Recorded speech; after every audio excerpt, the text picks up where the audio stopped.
जॾहिं त Pakistan peoples party जो सदर जेको वो पीपल्स पार्टी जो सिंध हुकूमत पीपल्स पार्टी जी, बलोचिस्तान हुकूमत पीपल्स पार्टी जी, KPK ऐं पंजाब में गवर्नरशिप पीपल्स पार्टी जी, सेनेट चेयरमैनशिप पीपल्स पार्टी जी ऐं नेशनल असेंबली डिप्टी स्पीकर हुआ पीपल्स पार्टी जी। पीपल्स पार्टी शेयर होल्डर बि आहे मुसलसल पीपल्स पार्टी जेको जनरल जे ख़िलाफ़ करे पई एहतिजाज तव्हांजो जेको सम्झी में ॻाल्हि साईं पोइ गंडापुर जो बि नालो खण, पोइ मरियम नवाज़ जो बि नालो खण ऐं ॿियनि गवर्नरनि जो बि नालो खण, क़ौमी असेंबली जे स्पीकर जो बि नालो खण। सभिनी जो जेके हुकूमत में वेठा आहिनि उहो पीपल्स पार्टी नाहे।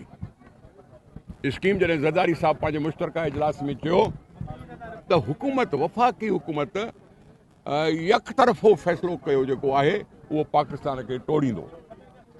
इन जो मतिलबु सम्झो, असीं हुन जा हिसेदार न आहियूं। सिंध असेंबली हुन जी हिसेदार नाहे। सिंध असेंबली में पंहिंजो आवाज़ु उथी चुको आहे, बलोचिस्तान में बि उथंदो, ॿियनि हंधनि ते बि उथंदो। ॿियनि जा बि नाला खणो जेके माठ कयूं वेठा आहिनि।